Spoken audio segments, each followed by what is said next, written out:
Bueno, el día de hoy vamos a ver cálculo de pérdidas de carga en instalaciones hidráulicas.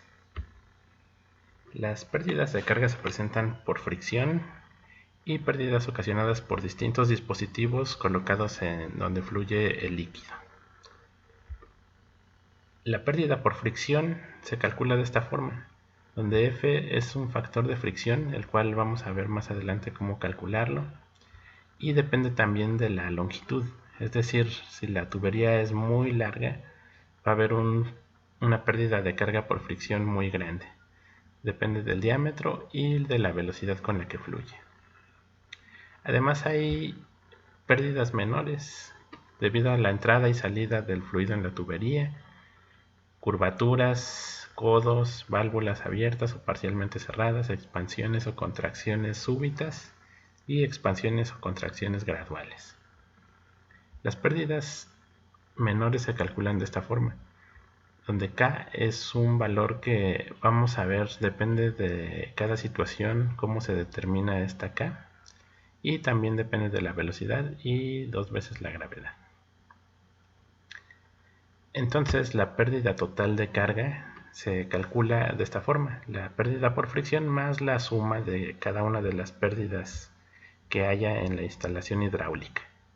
Si nos damos cuenta, está multiplicado las dos condiciones por b cuadrada entre 2g.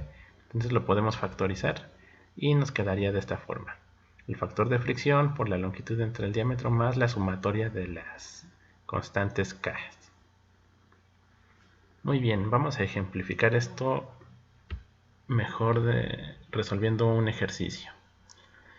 Dice, determine la potencia de la bomba si fluye agua con densidad de 1.94 slugs sobre pie cúbico y una viscosidad cinemática de 0.000011 pies cuadrados sobre segundo, entre dos reservorios a 0.2 pies cúbicos por segundo, por una tubería de 2 pulgadas de diámetro y 400 pies de longitud. Además pasa por distintos dispositivos. Ok, entonces en nuestro trabajo nos piden que calculemos de qué capacidad tiene que ser esta bomba para que nos lleve fluido desde este reservorio hasta este. Y nos dicen que todo el trayecto mide 400 pies. Además nos dicen de que pasa por una válvula de globo abierta, pasa pues a través de la bomba. Hay una curvatura aquí de 12 pulgadas de radio de curvatura. Hay un codo y hay una válvula de compuerta abierta a la mitad. Además, como dato nos dicen que la rugosidad entre el diámetro es de 0.001. Depende mucho de qué material es la tubería, ya que ninguna superficie es totalmente lisa, se presenta cierta rugosidad y eso es lo que nos ocasiona también pérdidas por fricción.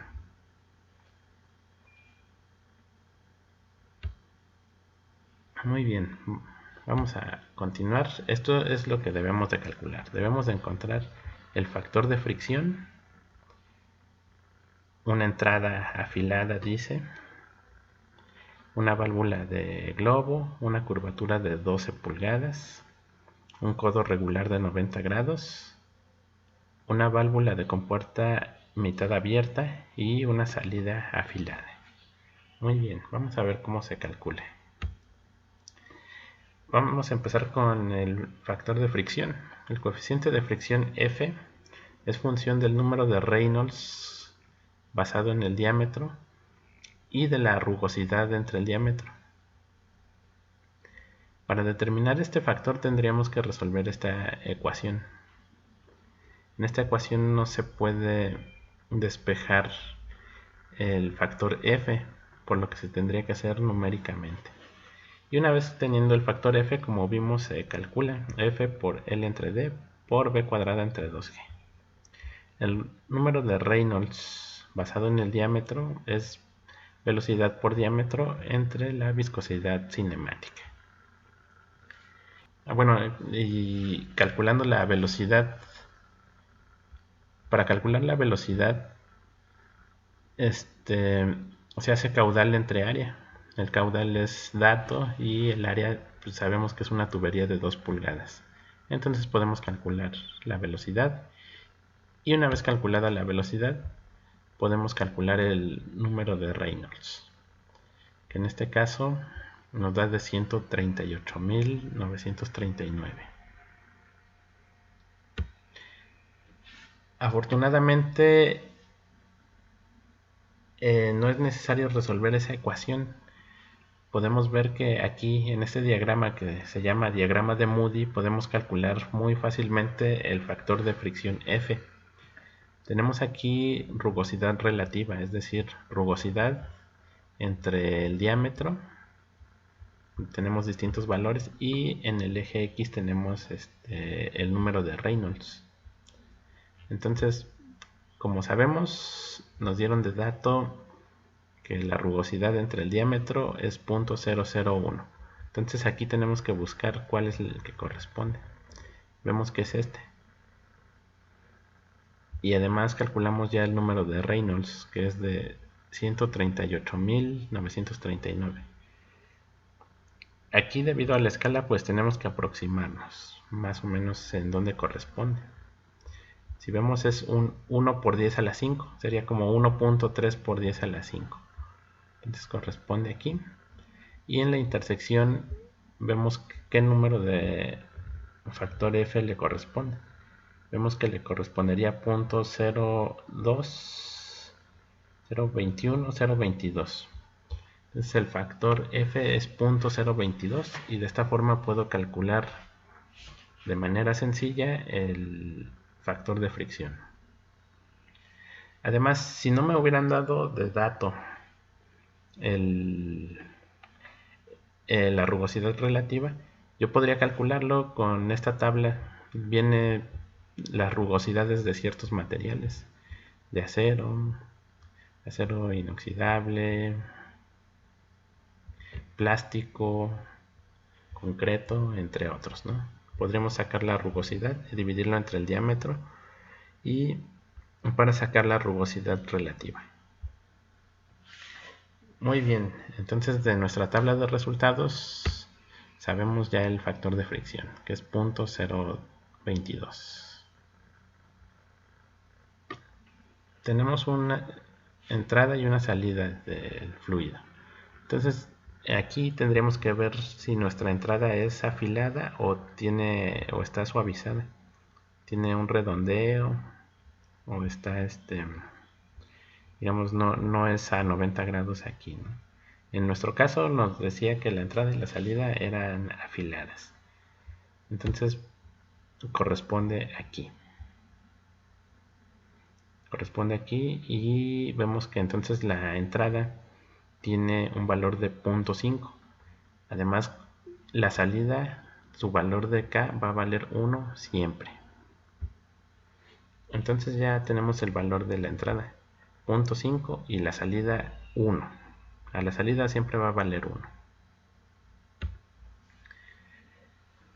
Tenemos una curvatura. Nos habían dicho, bueno, tendríamos que situarnos aquí en qué curva nos corresponde.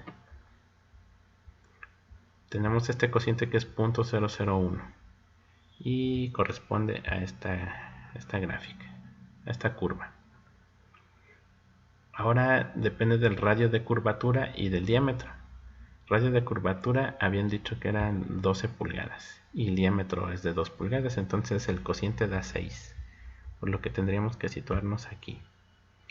Y ya en la intersección ver cuánto le corresponde. Está a la mitad de 0.1 y 0.2, entonces el valor de acá es 0.15.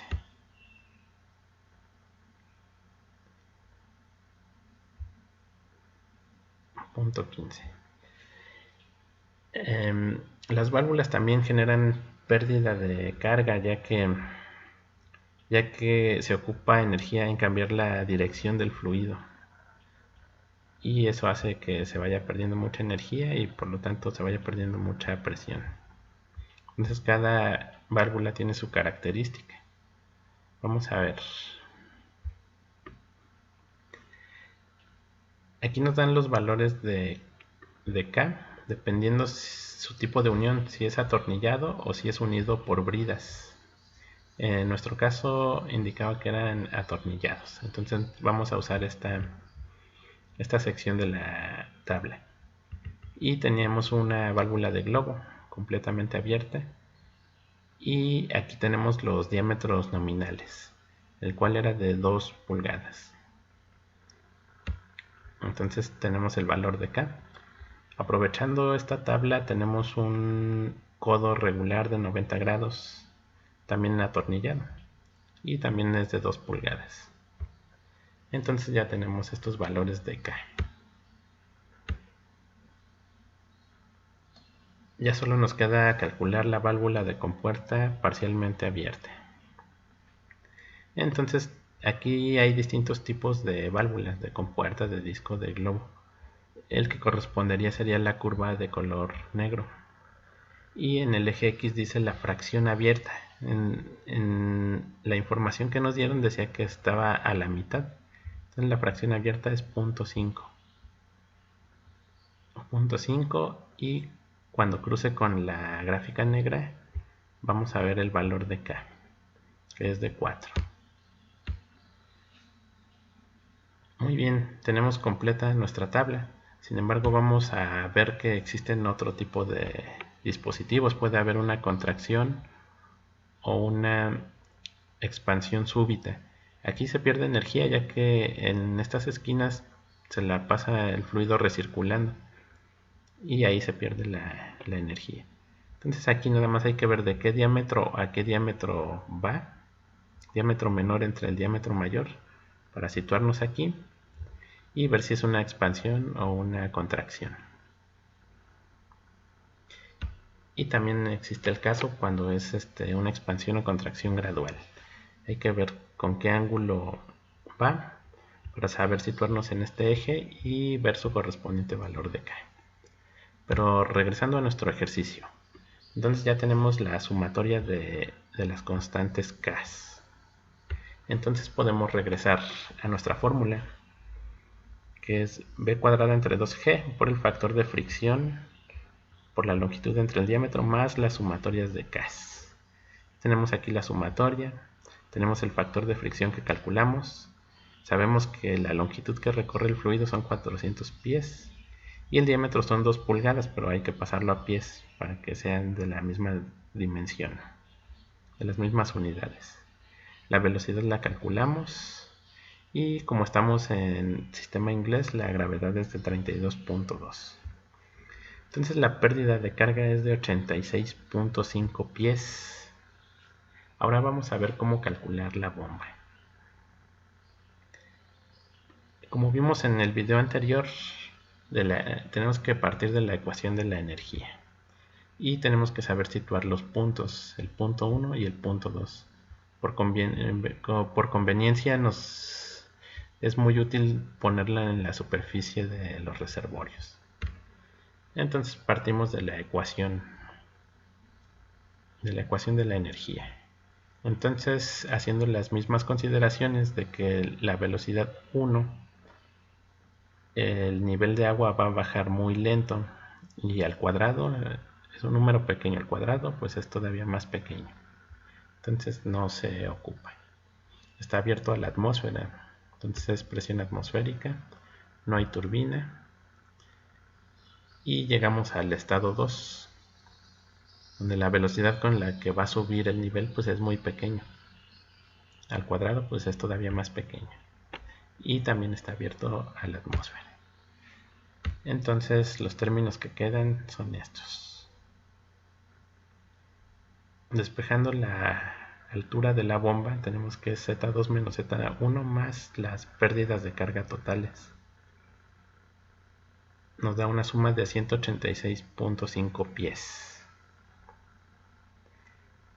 Entonces, para calcular la potencia, como habíamos visto, es la densidad por la gravedad, por el caudal, por la altura de la bomba que calculamos. Sustituyendo datos nos da de 2330 libras fuerza por pie sobre segundo.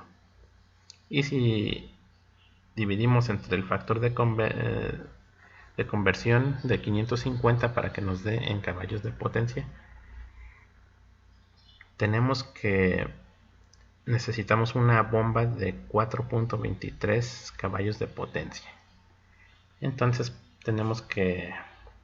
se tendría que buscar un catálogo de bombas, el que sea más aproximado a lo que necesitamos, pero siempre por encima. Es decir, no vamos a comprar una de 4 caballos. A lo mejor lo más próximo sería 4 caballos y medio. Y de esta forma se calculan las pérdidas en instalaciones hidráulicas. Bueno, espero que este video les haya gustado. Nos vemos en un próximo video. Hasta la próxima.